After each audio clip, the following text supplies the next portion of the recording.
Everybody, it's Monique and I'm back with another YouTube video. If you're new to this channel, please subscribe. I would love to have you subscribe to my channel, and if you are already subscribed, thank you for subscribing and coming back and watching me. I really appreciate it. So today it's going to be another Wedding Wednesday video. So this is going to be like things that no one tells you when you're like planning a wedding. Like, there are so many details into planning a wedding. It's absolutely insane. Whether you get a wedding planner or not, you still have to make tons of decisions that you didn't know was a thing. So I wrote down about 16 different things that I could think of because I am 6 months into planning my wedding. So I have like 16 things that I've learned so far that I think are kind of like odd, or things you just wouldn't know unless you've planned a wedding. So the first thing is ring appraisals. So not a lot of people know this. It's a great idea to have your ring appraised, which is a normal thing, like appraisal. One of the good reasons to get your ring appraised is so if you have a home or an apartment, you can add your really expensive jewelry like your engagement ring to your insurance. So if anything ever happened to your ring, it is covered and you can get your ring replaced. So that's kind of normal. One of the things that isn't normal is about how you get a ring appraised. So there's two ways. If your fiance buys a ring that has like a diamond certification card that comes with it in the store, that ring is already appraised, and so that card can actually be scanned over to your insurance company that you use for your mortgage or your rental insurance for your apartment, and then they can use that to tell them how much the ring is worth and how much insurance you would need added to your mortgage or your rental's insurance to cover your ring just in case. Now, every ring does not come with that certification card. So if you don't have that certification card, you have to get your ring appraised. You can get your ring appraised where your fiance bought your ring. If you do get it appraised, it is not free. It costs around $100 average, and it takes them about 2 to 3 weeks to appraise it. So they do take your ring. You don't want to go without your ring, and then they'll send it back with all the appraisal information. Then that information they send that back with goes to the insurance company, and then they'll process everything, and then they'll add your ring to the insurance. Another way you can do an appraisal is you can go to a totally different company, which is what I did. I found a local jeweler in town that's a small like mom and pop store, and they were amazing. The appraisal amount was still about $100, but they got it done in 3 days. So that's one of the things that I feel like a lot of people don't know, that you should add your ring to your insurance of whatever you have just in case, and how that process looks. So that's one thing I thought was very interesting to tell everybody. And then of course you would do that with when you buy your fiance's his ring or her ring, whatever that looks like, you would do that same process. So with the venue things is probably like the most crazy or weird things when it comes to things people just don't tell you. So one of the things with venues is first you have to call around and see what size venue you would need. Like you need to figure out, estimate roughly how many guests you are going to have at your wedding. So a venue is the first thing that they recommend you booking at least a year in advance, because literally there are some places that book 2 years in advance. So if you have a dream venue, you need to get on it the moment you get engaged. Okay, so that's one thing that a lot of people don't know. Those go very quickly, especially if you're having a summer spring wedding. Those go quickly, so you have to book that right away. Even if you're not really ready to plan, that's something you should do if you have a dream venue. The second thing with venues is a lot of venues host larger weddings. So there were venues that told me a wedding of my size was too small. So that's something you need to think about, size of your wedding. You don't know how many people you're going to have, so you do need to kind of come up with a rough estimate, because some places may say your wedding guest amount is too big or too small. So that's something else to look out for. A lot of people don't think that. They think you could just book a place and that's it. Totally not the case. Another thing about venues for your wedding is you have to have insurance.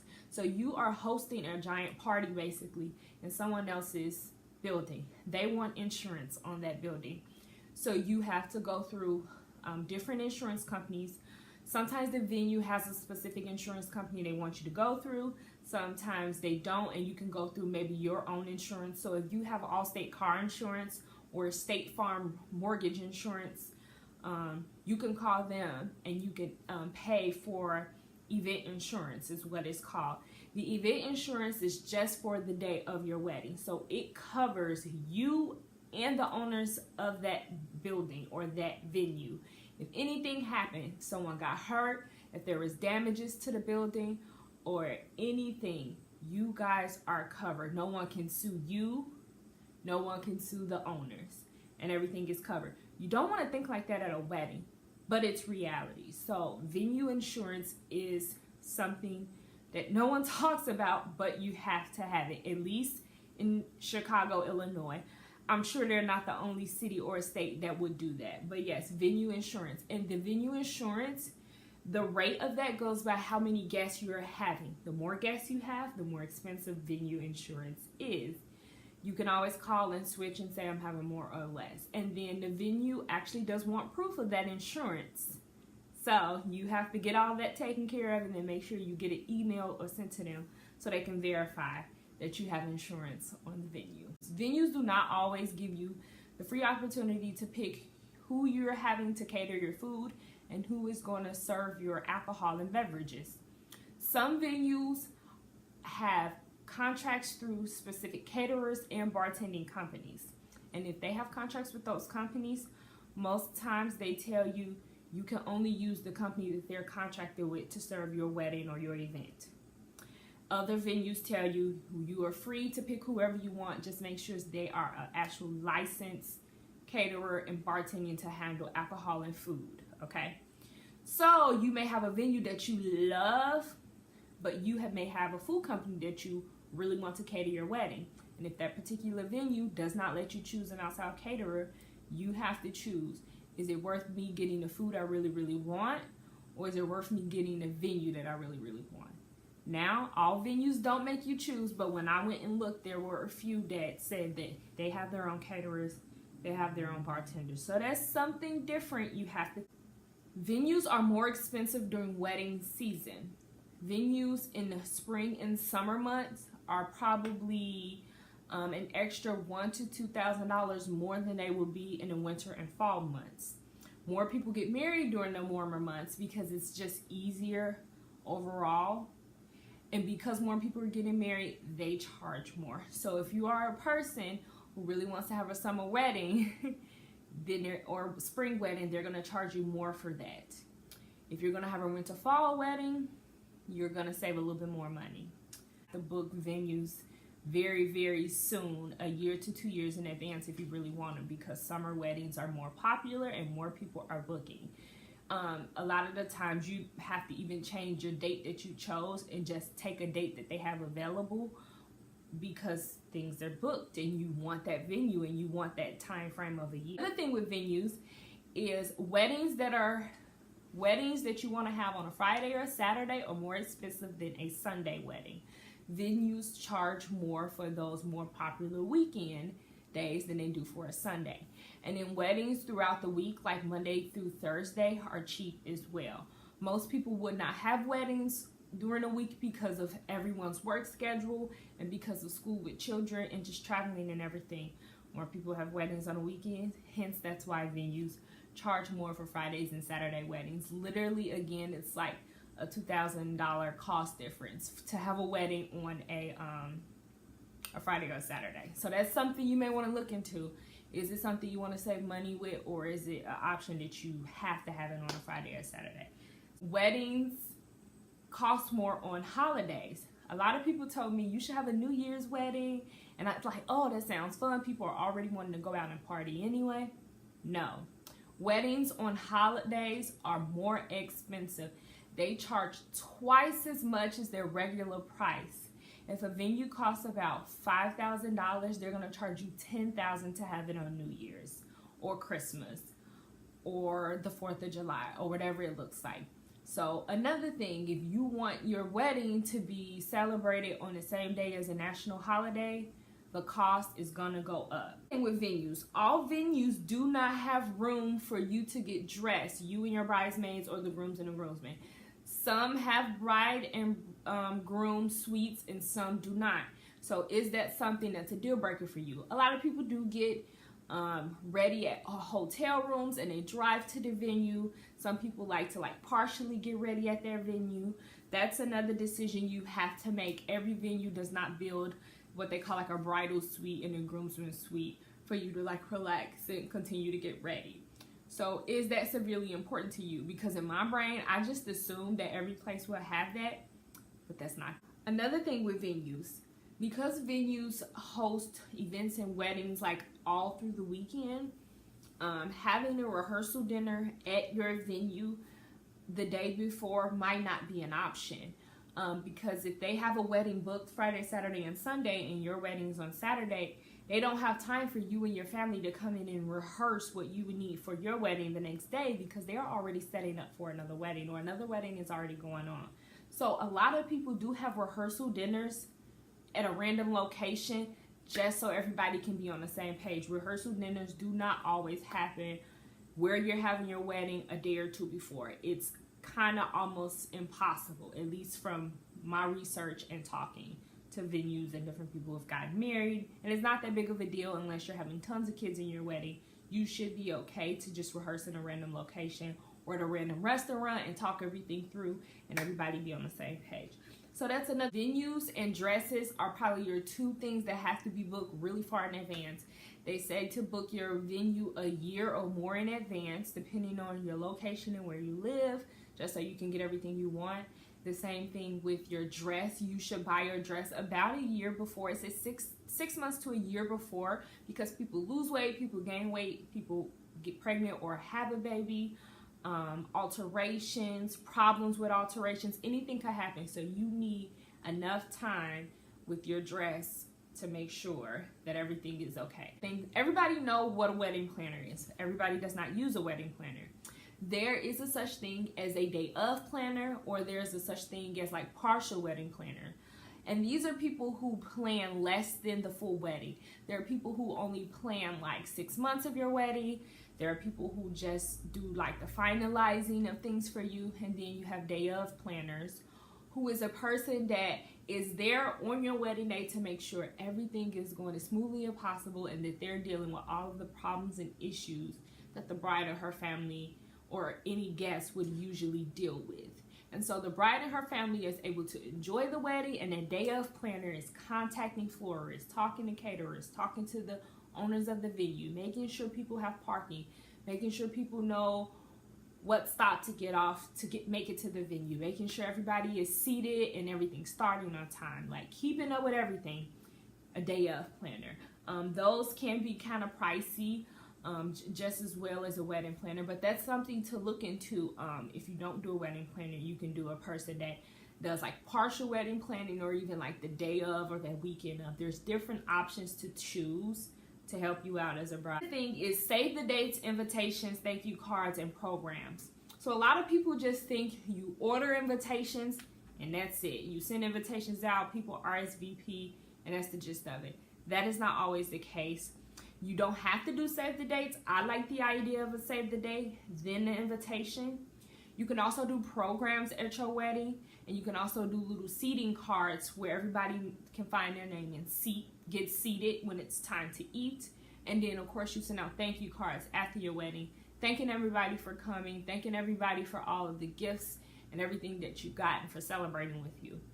That stuff is not expensive. Those are 5 different paper needs for a wedding, and they are not expensive. There are a few people that go through companies that where you walk in and they can do calligraphy and create really nice invitations and save the dates and thank you cards and things like that.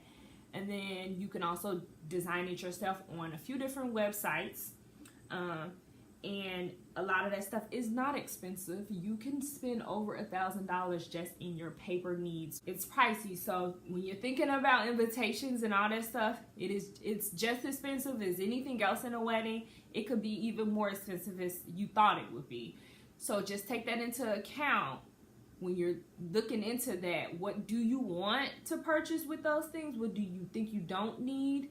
And then the designs that you see, picking something that you really love but may not break the bank, or maybe you can take money from something else if that's what you really want to do. So stamps are not cheap. I think it's 50 cents a stamp. So I think when I mailed out all of my save the dates, I spent about $30 just mailing those out. Does not include the price it costs to order those, or the price that it will cost to order everything else that I have to order and mailing everything else out. So as you can see, things are really, really pricey. And you can go on different websites that does invitations, and you can kind of just play around and get an idea of what numbers look like. That way you're not completely shocked when it's time to actually order those. So I would recommend that if you are engaged, whenever you feel like it. I know it's hard to dive right in when you're newly engaged, but it's also smart. So you can kind of get an idea of what things look like. The thing is alcohol and specialty drinks. So of course, whoever you hire for alcohol has to have like a bartending license, and they have to present that to the venue owners. But one of the things is, as a couple, you can do a specialty drink. So me and Ryan can get together with the bartender and come up with a drink, and he can throw some things together, and if we like it, we can say that's the Monique and Ryan drink. And then at our wedding, people can get the Monique and Ryan if they wanted to try it. So that's like a really cute idea, and it's really, really cool, but it is not cheap. Is that something you have to have? It sounds good, but do you really need it? Will it make or break your wedding? Those are the kind of small things when you call all these different companies and you get online and you research, you learn all these small things like that. You're like, wow, that's such a cool, sweet idea that I would love to do, but do I want to pay the money? Is it a deal breaker? Do I have to have it? It was first look versus after your ceremony photos. So a lot of brides and groomsmen they come to the ceremony, they get married, that's when they see each other for the first time. After the ceremony, they take photos, then they go on to the reception and enjoy partying with the rest of their family. So a lot of times when you're taking photos before the reception, you are gone for a lengthy amount of time, and everybody is waiting on you. All of your guests are waiting to eat, drink, and party. If you are gone for over an hour or so, it can kind of be annoying. Even though it's your day, I wouldn't want people waiting on me that long. I wouldn't want to waste that much time, because I would want to enjoy the reception as much as possible and finally let my hair down. Another option called the first look, which is before your ceremony, the bride and groom just by themselves, maybe with the photographer and the videographer and the immediate family, and they do a thing called a first look where the groom is turned around and then the bride is walking towards him and she tapped him on the back or something cute like that, and they see each other for the first time, and then they take tons of pictures with all of the immediate family and everybody in the wedding party. Then they do the ceremony, then they go to the reception. It saves tremendous amount of time because you can do that anytime before the ceremony would start. People are not waiting, you are not waiting, and I don't think it takes away that special moment when you're walking down the aisle. Me personally, everybody is not like that. Some people are more traditional in the sense that they do not want to do the first look. I know plenty of people who've done the first look, and I know plenty of people who've done it I appreciate the beauty in both. So there's no right or wrong way to do a lot of this stuff. It's just what works best for you as a couple. So that's another thing. You need a photographer. Photography is just not that. Photography packages usually come with engagement photo shoot, the wedding photos. It usually comes with some type of video DVD that you will get of all of your photos, and sometimes it comes with a book, a photo album that they've made of all of the photos. And you get to choose. They may take 2,000 photos, and you got to go through those and see which ones you love the best and what they'll make into a photo album for you.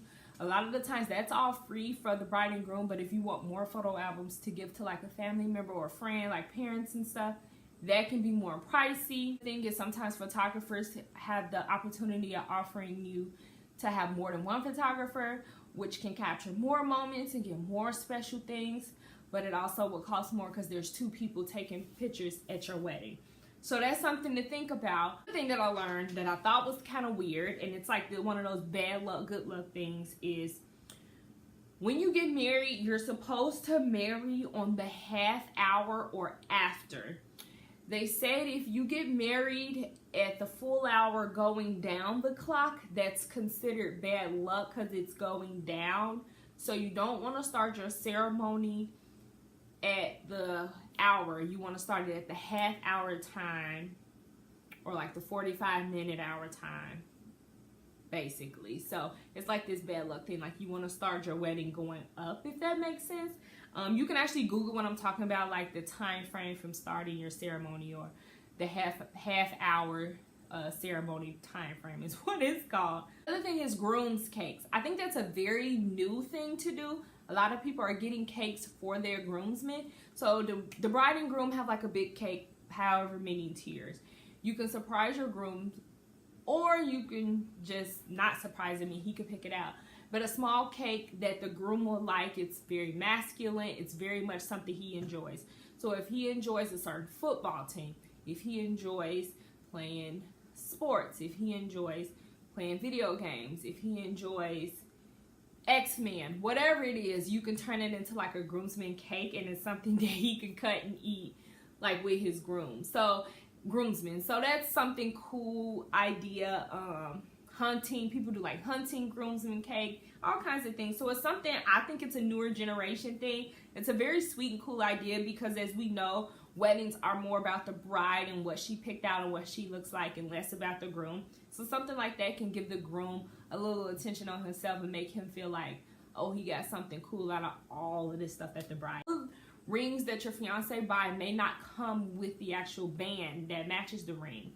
So that's something else as a couple, like after you get engaged, if it did not come with the ring, then you have to look into something that will come with the extra band that will look good with your band that you already have. So things won't look sloppy or not coordinated together. Last thing I want to talk about is hors d'oeuvres. So in between your ceremony and your reception is usually cocktail hour. People usually drink and have hors d'oeuvres. Hors d'oeuvres is something that the caterer or the bartending company that you go through can offer your guests. The price varies. Do you want hors d'oeuvres? Is it that serious? Do your guests need to eat and drink before the ceremony, or could they just have a drink and then just wait till the food? That's something that a lot of people probably don't even think about, like, oh, am I serving hors d'oeuvres? Do I want to do that? Is it worth the money? You know, something like that. So that's another thing that I had to take into account and really think about, and ask a few people, like, how many weddings have you been to that had hors d'oeuvres or did not have them and you wish they would have? Something to think about. So thank everybody for watching. Please like, comment, and subscribe if you're new. And if you have already subscribed, thank you so much for coming back. Thanks to everybody for clicking on this video. I hope this was helpful. If you have any more questions on wedding related things, let me know. You can leave me a comment down below and I'll try to answer those. Yeah, and I'll see you guys in my next video, and I hope you have a great new year. Bye.